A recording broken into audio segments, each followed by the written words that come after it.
అందరికీ షలోం. ప్రార్థన. సర్వసృష్టికర్త 6 దినముల సర్వసృష్టిని సృజించి 7వ దినమున విశ్రమించిన తండ్రి, మీ ఘనమైన నామమునకు స్తుతి స్తోత్రాలు చెల్లించుకుంటున్నా. ఆ దినమున పరిశుద్ధపరిచి మాకు ఆశీర్వాదకరంగా చేసిన విధానం బట్టి మీకు స్తుతి స్తోత్రాలు చెల్లించుకుంటున్నాం. మరి మేము ఈ యొక్క ఆజ్ఞలను, కట్టడలను, నియామక కాలాలను పెరిగి ఈ యొక్క పరిశుద్ధతలో పాలు పంపులు పొందేలాగున మా మనోన్నతములు వెలిగించమని వేడుకొనుచున్నాం. మరి యేషువా మెస్సయ్యగా వారి కృపా బాహుళ్యం మా మీద కనుపరిచి మా రక్షణ అనుగ్రహించిన విధానం బట్టి మీకు స్తుతులు స్తోత్రాలు చెల్లించుకుంటున్నాం. యేషువా మెస్సయ్యను పోలి నడుచుకునే వారమై ఆయన అనుగ్రహించిన ఉచిత రక్షణను మేము కాపాడుకున్నట్లుగా మా యొక్క మనోన్నతములు వెలిగించి ఈ యొక్క జ్ఞానం చేత వెలిగించమని వేడుకొంటున్నాం. అలాంటి జ్ఞానం మేము వీడిపోక ఈ లోక జ్ఞానముతో అంటుకట్టక నీవే సహాయం చేసి నడిపించమని, బలపరచమని ఈ మా మనవలను మా రక్షకుడు, విమోచకుడు యేషువా మెస్సయ్య నామమున అడిగి పొందుకుంటున్నాం తండ్రి. ఆమేన్.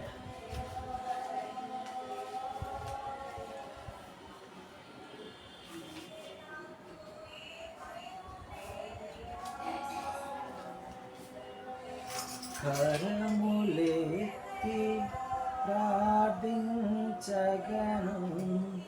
పరమ తండ్రి కౌగిలించును.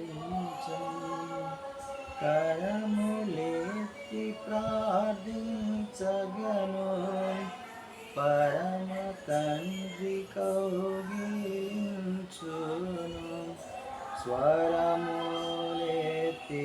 ప్రార్థించగ మధుర స్వరముతో మాట్లాడును.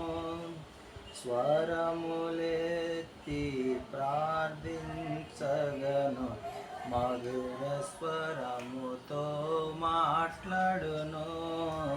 ప్రార్థన వినిడి పావనుడా, ప్రార్థన మాకు నేర్పుమయా. ప్రార్థన వినిడి పావనుడా, ప్రార్థన మాకు నేర్పుమయా. సమూయేలు గ్రంథము 2వ అధ్యాయం, మొదటి సమూయేలు గ్రంథము 2వ అధ్యాయంలో 5వ వచనం నుంచి మనం ధ్యానించుకుంటూ ఉన్నాం. దావీదు రాజు అంటున్నాడు, అదోనై వారు నాకు ఇచ్చిన మాటను స్థిరపరచబడినట్లుగా మీరు ఆయనకు భయపడి ఆయన మాటలు, ఆయన ఆజ్ఞలు, ఆయన కట్టడలను మీరు అనుసరించి నడవాలి అని సొలొమోను రాజుతో సెలవిస్తూ ఉన్నాడు. అంత మాత్రమే కాదు, సెరూయా కుమారుడైన యోవాబు నాకు చేసిన దానిని నీవు గుర్తు చేసుకో. ఏం చేశానంటే,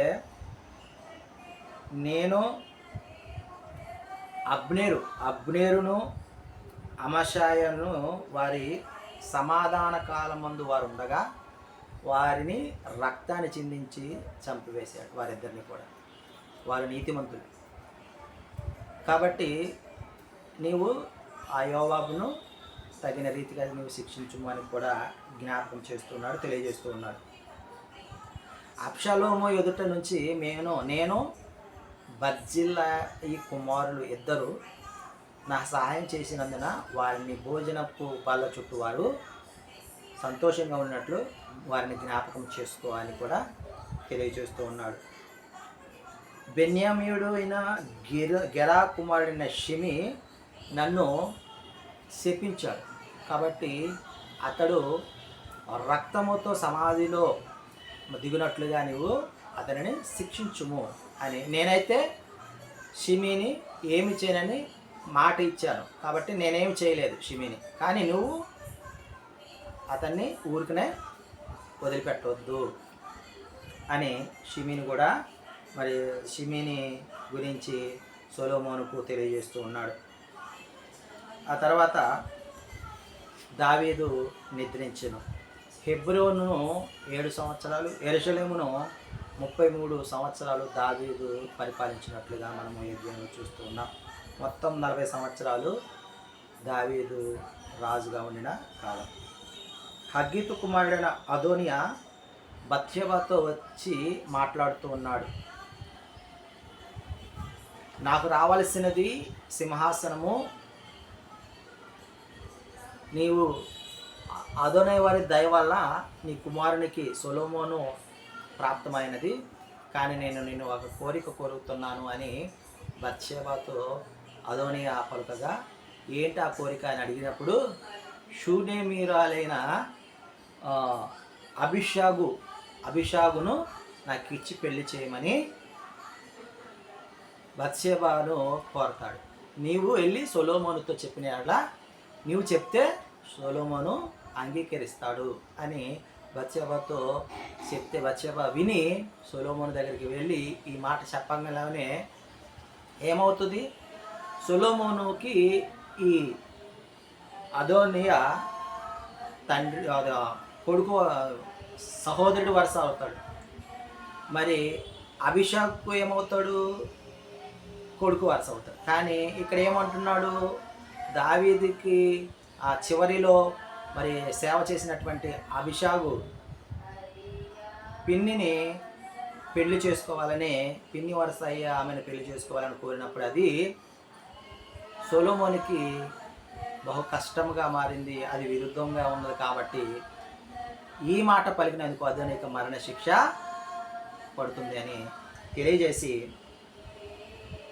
అక్కడ ఆ సేవకునికి సెలవీయగా, బెనయాకు సెలవీయగా, బెనయా అదోనియా మీద పడగా అదోనియా మరణించినట్లుగా ఈ అధ్యాయంలో గమనించగలం. ప్రియమైన సహోదరి సహోదరులారా, రాజుల యొద్ద ఉన్నప్పుడు మన మాట ఎలా ఉండాలి అనే విషయాన్ని మనము ఈ రోజున జ్ఞాపకం చేసుకుంటూ ఉన్నాం.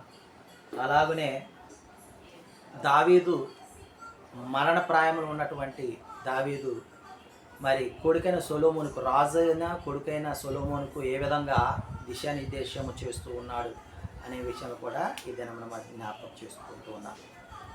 ఆమేన్.